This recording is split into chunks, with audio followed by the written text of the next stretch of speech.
freshwater resource through policy, education, and local efforts aimed at preserving the Great Lakes region as a national treasure. And I think there's been an added emphasis on that in the last few years around here. We'll talk about some legislation that's been occurring in the last year or so that's actually pretty remarkable. Cameron himself is an attorney. For those of you who are studying to be attorneys and hope to achieve that. Environmental law is his area of expertise. He was a litigating attorney before he became president and CEO of the Great Lakes, the Alliance. And so he has a very interesting background, which I know he'll be glad to share with you, and we'll spend a little bit of time talking about that. But I wanted to begin by talking about the historic, really landmark legislation that has already been passed by the Senate, right, and is soon to be acted on by the House, and that is right, the Great Lakes Compact, which essentially means the water in the Great Lakes area will stay here. It won't be pumped to those thirsty states to the south and southwest. How soon do we expect the House to pass this? Well, that's a great question. And if I could, Mike, just quickly, speaking of newsmakers and issue shapers, we've got Gary Ballesteros here, the chairman of our board, who's with Rockwell, Jamie Schaefer, a former board member. I see Melissa Nimke here with the Brico Fund. So I know there are some of you in the audience who have been doing this work actually even longer than I have, and you all deserve the round of applause. So thank you for all your great work on the Great Lakes. Let's talk about the compact. If I'll just back up for a quick second to give you a little bit of an orientation as to who the Alliance is, what the compact is, how those two fit together, and then let's dive into the details. The Alliance was formed in 1970 with one core philosophy, and that is we don't have to wait for legislators or agency officials to do the job to preserve and restore the Great Lakes. We as ordinary citizens have a role to play, if not the most important role to play, in making that happen. And Mike, as you said, we're starting to see that philosophy come alive with this kind of resurgence of reconnection to our waterways. And the compact is a great example. Back in 1998, there was a small Ontario company called the Nova Group that proposed to take millions of gallons of Lake Superior water and send it overseas. And they actually got their permit, which was a shock to all of us. How could this possibly happen that Lake Michigan, Lake Superior, Lake Erie, Lake Huron, the Great Lakes, water could be sold privately overseas? Well, and the answer back was because we have incredibly weak laws, where they even exist, on the books for water management in this region. That started a 10-year campaign that we are hoping is going to end, and I'll answer your question, Mike, this month with the House of Representatives passing this compact after the Senate passed it unanimously on August 1st, about a month ago, a little over. And so it's been a 10-year journey. We're not over the finish line yet. There's still some details to be worked out, but we're hopeful that by the end of this month, we'll see the House pass that compact, and we'll see a rapid signature by the White House. There's been an incredible momentum, though, just in the last year. Right. I mean, you've worked on this issue a long time. Are you surprised by how quickly everybody seemed to come to the table and say, this is something we need to do, and do it now? Right, right. I was surprised and I wasn't. We're calling it HydroGeopolitics in our office. Kind of the politics of water and how things move when it comes to water policy. I had in my own little Policy 101 scenario where we've got 8 Great Lakes states. Great trivia question for you to ask sometime, name them. But we have 8 Great Lakes states, and I figured if we could get to that 4th state, we'd start to see a scramble to the finish line for the remaining 4 states to run really fast and get this compact endorsed by their state legislatures. And to me, this is the interesting thing, given that you're sitting right here in Wisconsin.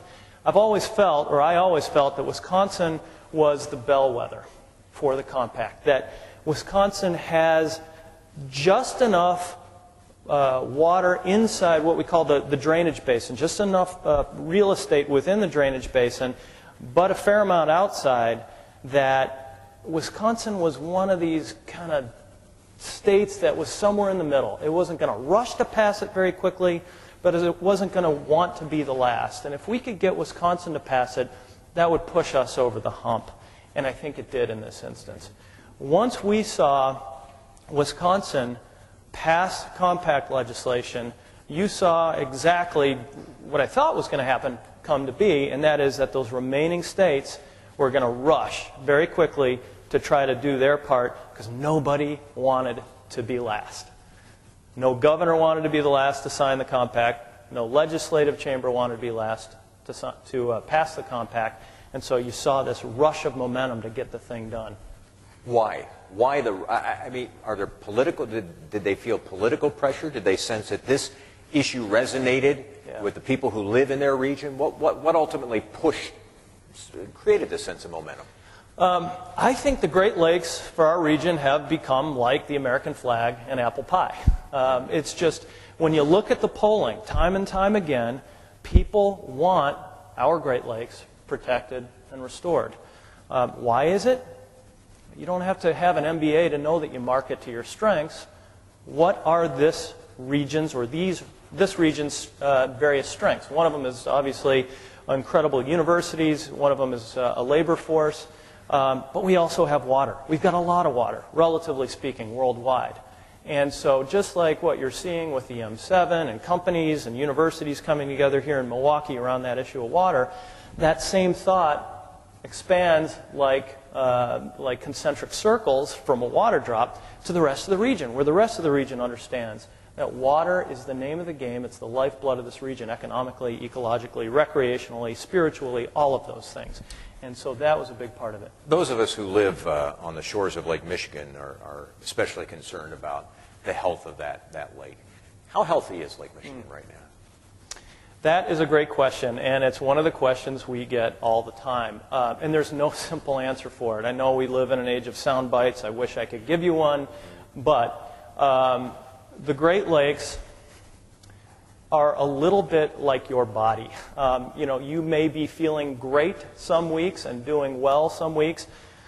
The next week you might have a twisted knee, or you might have a cold or something like that. And the Great Lakes operate in the same kind of way.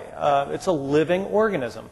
And so we are seeing that some of the challenges that used to face the Great Lakes we're actually doing better on when it comes to levels of certain kinds of toxics, for example, PCBs, dioxin, things like that. You've seen those levels go down over time, and that is a tremendous victory because some of those things can really pack a punch not only to the ecosystem, but people, us, people who eat fish, people who drink water, swim, things like that. So we're doing well when it comes to many of the toxics, not all.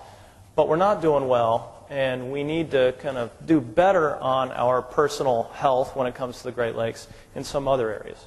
You said for years, for decades really, the Great Lakes were treated as a waste receptacle.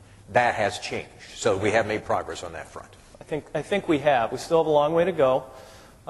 When you think of where pollution comes from, and there's been polling on this, so this has gotten down to the point of science. Most of the public thinks of pollution as coming out of a smokestack or a pollution pipe that falls into the water. And actually, a lot of the pollution challenges that we're seeing now has to do with runoff from land. So we've made great progress in that one area of what we call point source. If you want to be a real eco-geek, point source, very cool word for you to use, versus non-point sources, which is runoff from agricultural fields, runoff from suburban development, even runoff from urban areas. The biggest challenge may be the invasive species that we now see in the lake, because this presents many different problems for us. Let's talk about that. For years we heard about the zebra mussels and their impact on the ecosystem in the lakes. Now we're hearing about the quagga mussels that apparently are even more of a threat than the zebra mussels. Describe for us just how big a problem invasive species are. They are a tremendous problem. We get a new invasive species that enters the